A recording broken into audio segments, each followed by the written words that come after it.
આજે આપણે બનાવવાના છીએ ગુજરાતના ફેમસ અને મસાલેદાર રજવાડી મરચાના ભજીયા, જેનો એક જ ટુકડો મોઢામાં જતાં જ સ્વાદનો ધમાકો કરી દે. સૌથી પહેલાં તૈયાર કરીશું તેનો ખાસ રજવાડી મસાલો.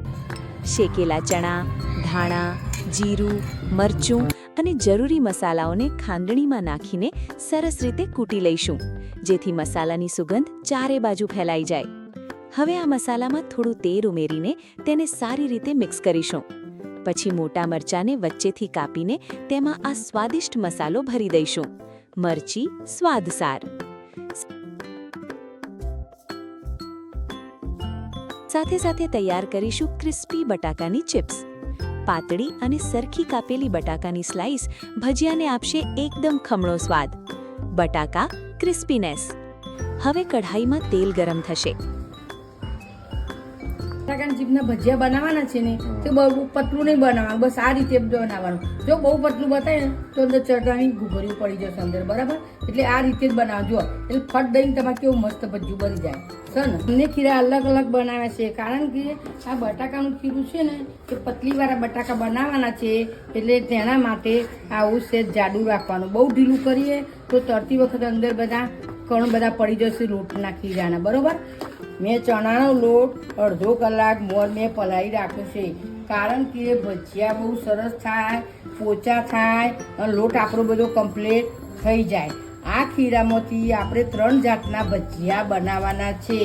એક બટાકાના, એક ભરેલા મરચાના અને એક પટ્ટીવાળા.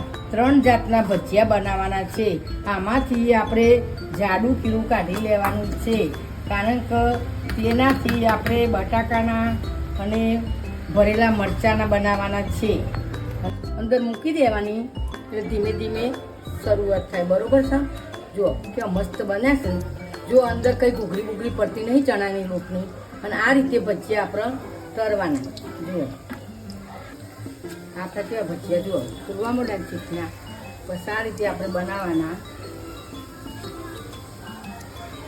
ઉપર થોડું થોડું તેલ લગાડતું જવાનું અને પછી અંદર ઉપર જાડો ફેરવતું રહેવાનું. એ જુઓ કેવા બન્યા ને સરસ મજાના. આ રીતે આપણે બનાવવાના છે બટાકાની ચીકના ભજીયા. જુઓ કેવા થાય. જુઓ આ બટાકાની ચીકના ભજીયા કેવા ફૂલેલા ફૂલેલા બન્યા છે ને. જુઓ કેવા મસ્ત બન્યા છે. બસ આ રીતે જ આપણે બનાવવાનું. જુઓ છે ને ભજીયા ફૂલેલા ફૂલેલા. જોઈ લો કેવા મસ્ત બન્યા છે ને. હવે આપણે બનાવવાના છે આખા મરચાં ભરેલાના આ ભજીયા બનાવવાના છે. જોઈ લો આવી રીતે મૂકવાના. જુઓ આ ખીરું આ પ્રમાણમાં જ રાખવાનું, બહુ પતલું ખીરું કરી દેવાનું નથી. આ રીતે ખીરું રાખશો તો તમારા બહુ સરસ ભજીયા બનશે. ધીમા તાએ ચરવા દેવાના. પછી મરચાંના ઉપર થોડું થોડું તેલ નાખતું જવાનું, એટલે સરસ રીતે થઈ જાય. પછી એને ઊંધા પાડવાના. તા બહુ ફાસ્ટ રાખવાનું નહીં, ધીમો તા રાખવાનો. એના હિસાબે સરસ રીતે ભજીયા અંદર ચડી જાય અને મસ્ત આપણે ભજીયા બની જાય. જોઈ લો છે ને.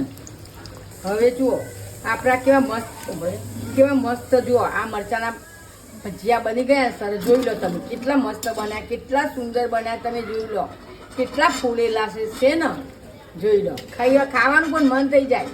ચલો ઘરમાં પડે છે સોસ ટામેટાનો, જમવા બેસી જઈએ મસ્ત મજાના.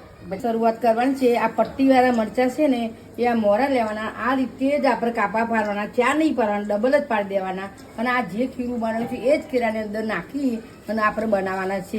એ જ ખીરામાં જો આ પટ્ટીવાળા મરચાંનું એ જ ખીરામાં બટાકાના મરચાંના બધા એ જ ખીરામાં બન્યા.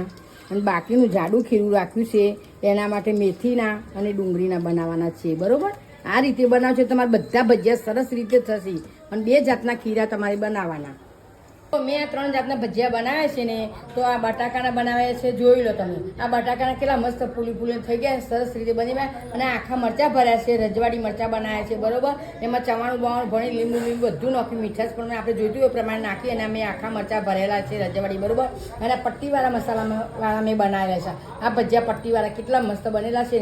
આ બધા વસ્તુ ગમે તેની જોડે ખાઈ જાય. ટામેટા સોસ, પછી ટામેટા કેચઅપ, પછી ટામેટાની ચટણી બનાવો ઘરે, પછી ધાણાની ચટણી બનાવો, પછી કોઈ ચા બા ગમે તેના જોડે પણ આ કહી શકાશે. એટલે અમે ટામેટા કેચઅપ મૂકે છે અને અમારે બીજી 2 ચટણીઓ બનાવી છે, ધાણાની અને ટામેટાની જે બનાવી છે ચાલુ થઈ ગયું છે બરાબર. અને આ ટોમેટા કેચઅપ મૂકી અને તમને બતાવી દીધું.